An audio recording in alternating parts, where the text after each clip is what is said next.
Hey everyone, Fina here from Fina Reads. Welcome to my April TBR and my bi-weekly book ramblings all at the same time.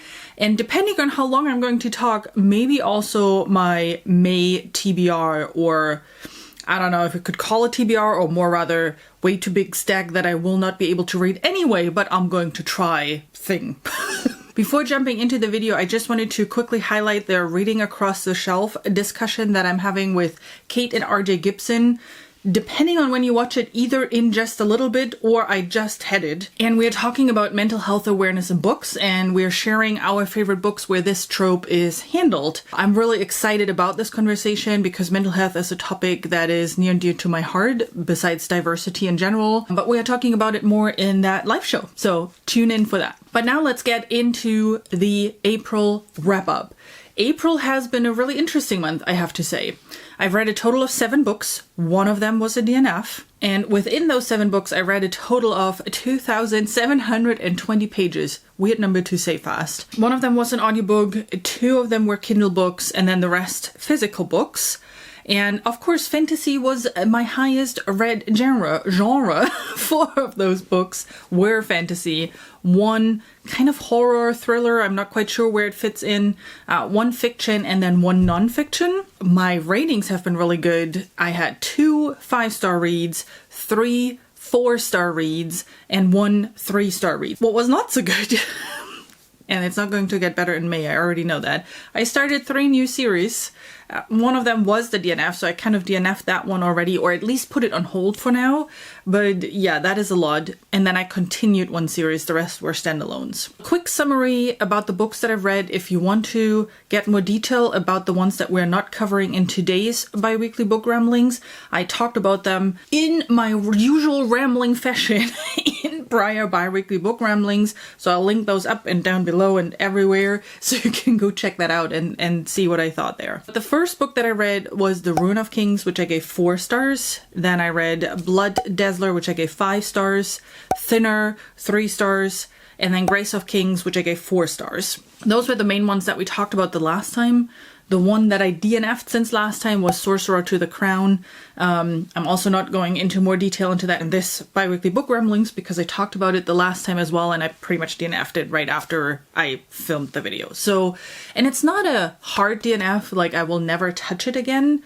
It's more I really like the plot, I really like the character, I just couldn't deal with the Regency English that it was written in. If I am in a mood for a Regency English fantasy book, I might pick it up, or at least if I'm not as distracted, because my life in April was also all over the place, to focus on it and to not be so distracted by that Regency English language, then I might pick it up again. And then the 2 books that I briefly mentioned as in progress the last time, but that I finished since then, was 1 High King's Tomb by Kristen Britton, and then The Product Marketing Misunderstood, which was my nonfiction. Let's just jump right into the read since last time, and let's talk in more detail about the books section. So just real quick on The Product Marketing Misunderstood, if you're interested in becoming a product marketer or adding a product marketing role to your team, or if that is generally a job that you're interested in, this book is a nice summary of what you would do as a product marketer. It doesn't go into detail of anything, but it's a great summary of all the responsibilities product marketers have. The other one that I finished finally, since we talked last time, because I think I talked about it in, I don't know, 3 or 4 bi-weekly book ramblings, is High King's Tomb, because we had our live show last weekend, so go check that one out. Together with Leslie from The Nerdy Narrative and Stephanie from Miss Richards Reads, and we talked about for quite some time about this book. Definitely varied opinions on book 3 in the Green Rider series, but it's an important book. So for me, this is kind of the world building, now the stakes get higher type of book. The first half is for me always the boring part, because it's a lot of setting the stage and getting to know more people and actually now understanding the depth of the world. And then the second half of the book is where it then picks up in pace again, and especially like the last 100-ish pages I love the most about this book. Generally, this is my least favorite one out of the series, but I still love it a lot. Again, especially the ending, because that reveals now really what is going on in the series and who Kerrigan is, etc. So a great book, a great chunker. yeah, I loved it. Check out the live show if you've read the book before and want to see what our thoughts were. And if you're still interested in joining the read-along, we just finished 3 books. Yes, they are a bit bigger, but they read pretty quickly. They are not dense or anything. They're great entertainment, and a lot of the people who joined the read-along read all of these books really quickly. One person read this book within a day. I don't know how she did it, but she did it. So you can still join. It's not a super long read. It won't take you a whole lot of time. We're starting book 4 now in May, but I'm talking about that in just a little bit. Now we're getting into May. Well, technically I started it in April, but I finished it in May. One of the books that I was really, really excited about is Where Shadows Lie. So I briefly mentioned that the last time and the cover doesn't show that. This was actually the original cover of the book. I'm blending in really quick the current cover of the book, which personally I like a lot better, and I think represents the story better. Because the one thing that got me excited about this book is the topic around chronic pain and disability that the main character deals with. So I bought it, and then I signed up for the Escapist book tours. There will be a separate review for this book, so I'm keeping it a bit shorter to not take away from that review on May 13th on my channel. But the author then, after I signed up for the tour, kindly sent me the paperback version of it, which is also signed, which has me really excited. Thank you so much, Allegra, for that one. I was really excited. I didn't even think I would receive a physical copy, so I'm super excited about that, especially since this is definitely one of my new favorite books. I loved it, and I already bought book 2 and hopefully can read that in May. But I'm getting ahead of myself, as I usually do when I ramble along. Just to summarize really quickly, this is more a modern fantasy. While it has kind of an old style inspiration from across the world, it is written in modern language. So the dialogues are more like you would talk nowadays. I kind of like this concept because it helps pull that fantasy into today's century and make it feel more natural that you have such a diverse cast of characters. And I'm not only talking diverse in the sense of there are a lot of cultures. There's also LGBTQ representation. There's, as I already said, disability and main character with chronic pain representation. All of that together is packaged in a fast-paced, again, modern fantasy story with a lot of political intrigue, with a really interesting magic system that has consequences, which I really like, and dragons, and a swoon-worthy avatar of the gods. So meddling gods is also a trope in here. It is really jam-packed of good fantasy stuff and just a great time with the book. I read through that actually really quickly because I didn't know it at that time, but I was craving something that is not as dense and a little bit more lighthearted. Not lighthearted from the stakes that are in here, definitely not, but lighthearted in the sense, again, it's not as dense of a fantasy book, as dense of a story. I loved it, and I had to order book 2 immediately because 1, I need to know how the story continues. 2, I just loved it. I really connected with the main characters. I connected with the magic system. I connected with the world. I didn't know modern fantasy like this is a thing, and I'm loving it right now. I'm totally here for it. So just a quick summary of what the book is about. It starts out with an assassination attempt on the king, and instead of crowning the chosen one that then takes over ruling the world, it all went haywire and he actually ends up dead. His sister is the one that gets kidnapped, which is our main character, Eleanor, and she then has to figure out, okay, who can I trust now? They are telling me something that I didn't think is a thing, and now I need to figure out, well, is my dad really a bad person or not? And who can I trust around all of that? The part or the reason why I picked up this book about the chronic pain is I cannot speak to how accurate it is represented because I am not a person with chronic pain. My mom is, but again, because I don't live with it, it's hard for me to speak to how accurate the representation is here. Just know it is an integral part of the story, and it is something that she deals with throughout the entire story. Her chronic pain is based on a childhood illness that knocked her off and she barely survived. She had to learn how to walk again, and that took a lot of time and a lot of perseverance on the main character's side, and you can see that in how she deals with just the situation that she is thrown in right now. More to come on the review. Again, I don't want to take away too much from it. Also, again, dragons. The next book that I read was not planned at all, and I picked it up because I was in the car on the way to a doctor to get some results, and I was super anxious at that point, and I just needed something in the car that is not music, that just talks to me and keeps me distracted so I'm not running into cars.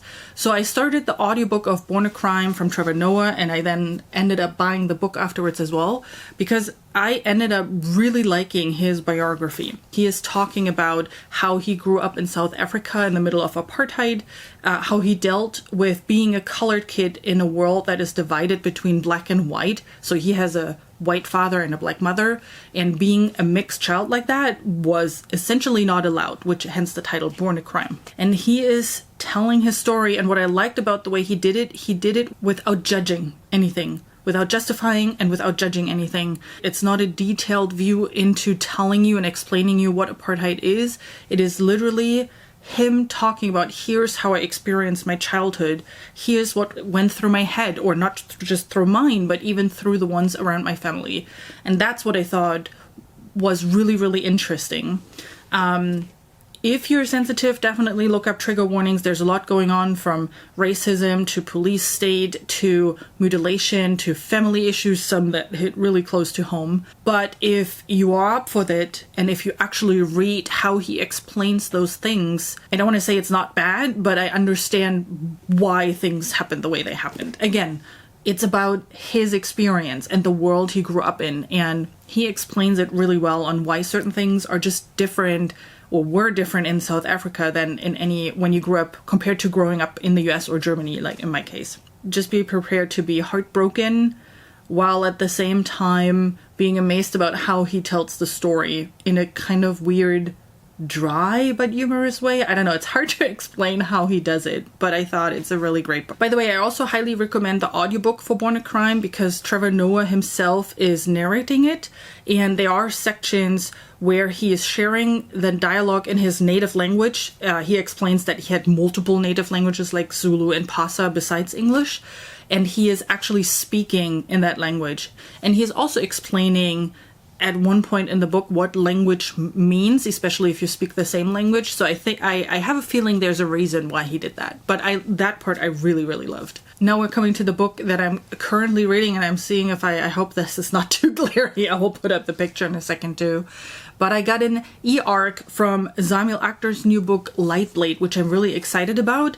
As you know, or maybe you don't, I don't know. But in case you don't know, Samuel Achter's Gunmetal God series is one of my favorite fantasy series that I've read. Gunmetal Gods and Conqueror's Blood and Death Rider, which is the prequel to the series, all three books are phenomenal. I loved every second with them. I loved the bleak world that he built and the great character, the Middle Eastern, like set in a Middle Eastern world, and it was just phenomenal of what he has done with that story and where it's going. No surprise that I was really looking forward to his new book, Lightblade, which is coming out in June. He is currently providing arcs for book reviewers, so if you're interested, check out Samuel Achter's Twitter account and whatnot. He has a form where you can sign up. Long story short, I have an e-arc for that, but believe me, I will buy the paperback version of that, no problem, because I want to have this book here. I already got a sneak on the cover, and guys, I'm telling you, it is such a gorgeous book